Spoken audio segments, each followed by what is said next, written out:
This is a video about the rules changes for 2016-2017 season and what we're looking at changing. So I'm going to be going through a list of all the different changes we're making, and they'll be in a test phase for this month. If they work, we keep them, and in October they become the laws of the game. If we don't like them, we'll adjust them at the end of the month. So the first thing you need to know about changes in the league is that the adult league is changing quite a bit. The adult league is going to be shifting to a ranked system, like the way that the junior league works, as opposed to levels. And basically, the mechanics of the game system for adult league will be exactly the same as junior league. So there'll be a few little differences in like what you can play, like whether you can be certain species. We'll discuss all this at the adult league playtest to see if we want to keep some things or what we're going to keep, but basically it will be the same. So that's good news to people who want to go play adult league. They don't have to learn a whole new system. It's also good news for me. I don't have to duplicate everything I create in the game. One for adult league, one for junior league. I can make it all the same, which makes it very, very easier, better for me, and very, very appealing to a GM to have the game system be smooth. So that should save me a lot of time and allow me to put a lot more energy into plot. So anyway, that's the first thing. So when you know that, thinking about that, when you see a lot of things moving into junior league, you remembering that now that they don't exist in adult league, that's why they're existing in the junior league now. So be prepared for that. And the second thing is no individual actions at an event. So what this means is don't come to me to ask me to do like a familiar or pact or special blessings and that sort of thing in the middle of an event. That's not okay. If I'm running the event, you don't go to the senior GM to ask for that kind of stuff, like between missions or anything. If you want to do that stuff, you need to pick it off the board. There'll be a mission on the board, which is usually market. You can say, I want to go to market and do small things, which is those little things. Like to get a familiar, do a pact, do those sorts of things, make it all sorcery. All that stuff has to happen at an event, not in between events, because it slows down the system and the cell system lags then, and we end up with missions not starting on time, that sort of thing. So don't do that. If you need that stuff done and you can't wait for the missions, then you need to talk to the assistant GMs, all the other helpers, and we'll try to make sure you know who those are at any given event. So that's one news. We're fixing mana storage is the next thing. Mana storage is items that say they have mana storing and they have a number after them. And we used to play them where you could pay, evoke them, and then they would get the mana out of them and you could use it that one time. We found this to be really hard to track. So what we're changing it to now is you invoke a mana storing item, and you can say invoke mana storing, and then your mana goes up by 1. Your base mana becomes 3. This doesn't stack. You can't do like 5 different items and suddenly have +5 to your mana. It's just once. You can't stack it on anymore. The number listed next to mana storage will tell you how many times a day you can do that. Or how many encounters basically you're allowed to do that before you're all used up. And that should be much easier for us to track between different people. So that's fixing mana storing. Cleaning up poison. Poison had 2 different definitions in the rulebook. One said it dealt damage, one said it put -1 counters. We're making sure everybody knows that it does -1 counters now. Also, we've decided to try to use the name of a poison being what it does. So if something does, like say a hack poison that'll hack you over 20 count, then we're going to try to call it hack poison when you get hit with it. If something's supposed to make you pass out every 20 count, we're going to try to say knockout poison, not fatigue poison or something like that. That's a name you have to know something of. We're going to try to use the name. So that's cleaning up poison. We're cleaning up vulnerabilities too. Vulnerability in the book says, it has 2 different versions in the book. It says, one says that it goes through immunities, one says it doesn't. We're cleaning up that it doesn't go through immunities. So you don't have to worry about being vulnerable to something and then therefore getting through your immunity to mental effects or something like that. Fire mechanics is changing. All the different types of elemental damage you see, like terror, holy, fire, ice, these things are being cleaned up as well. The general rule about all these now is that they trigger, the effect that they take triggers when you get dropped by them or you're killed by them. That's when they trigger. And that means that if you just take a terror damage, you're not terrored at that point. You have to be dropped by the terror. And so if someone like terror hacks you, your arm's fine actually. It's not like it's resistant to healing or anything because they haven't dropped you. But if somebody, hacks you all up and then hits you with a terror ball, well, now you're really in a pickle because all those hacks can't be healed. You're terrored. The thing that clears this state is to be, first aid or got back up. Whenever you get back up with something, that clears the state. It would clear the terror. It would clear the holy.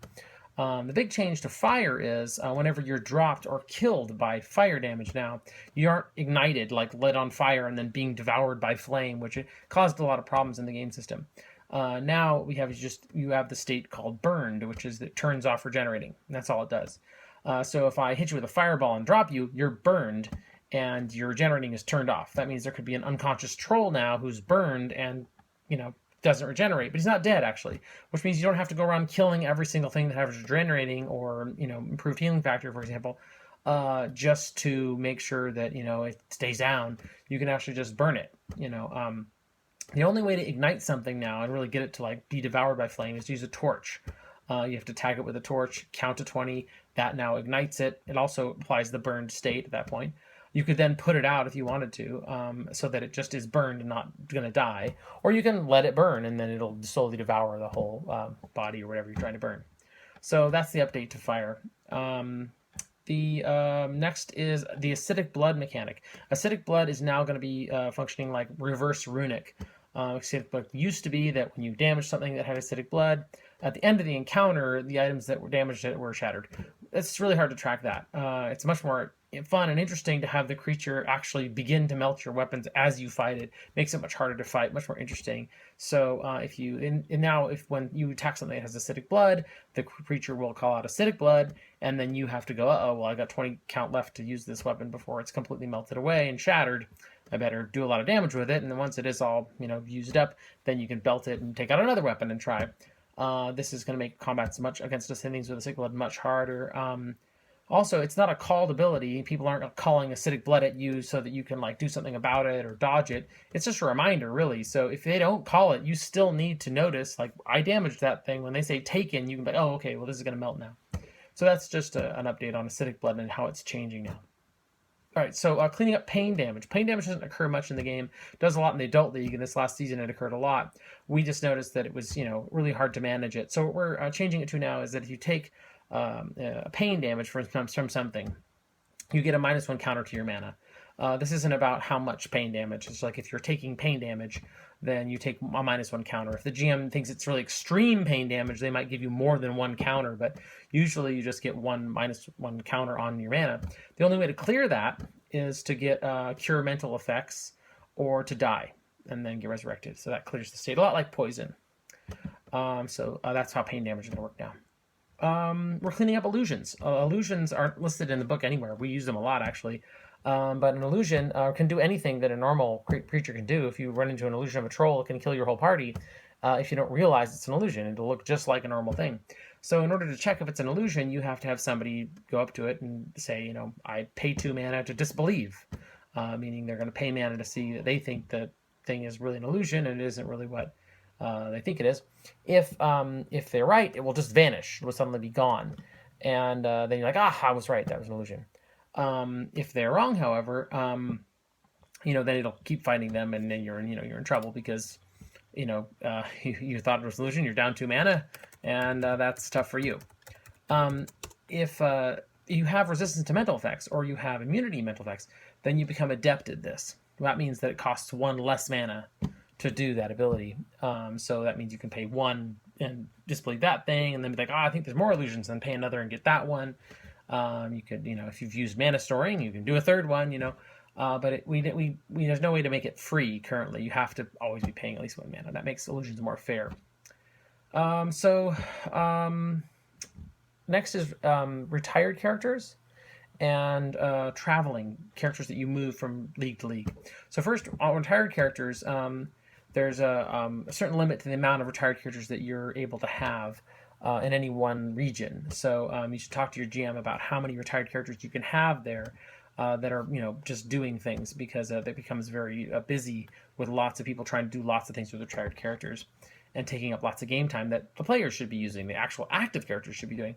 So you need to talk to your GM about how many you can have in that league, and they'll tell you based on the number of GMs that they have available how many retired characters they're going to allow you to have. But a good rule of thumb is about 4 retired characters in a region.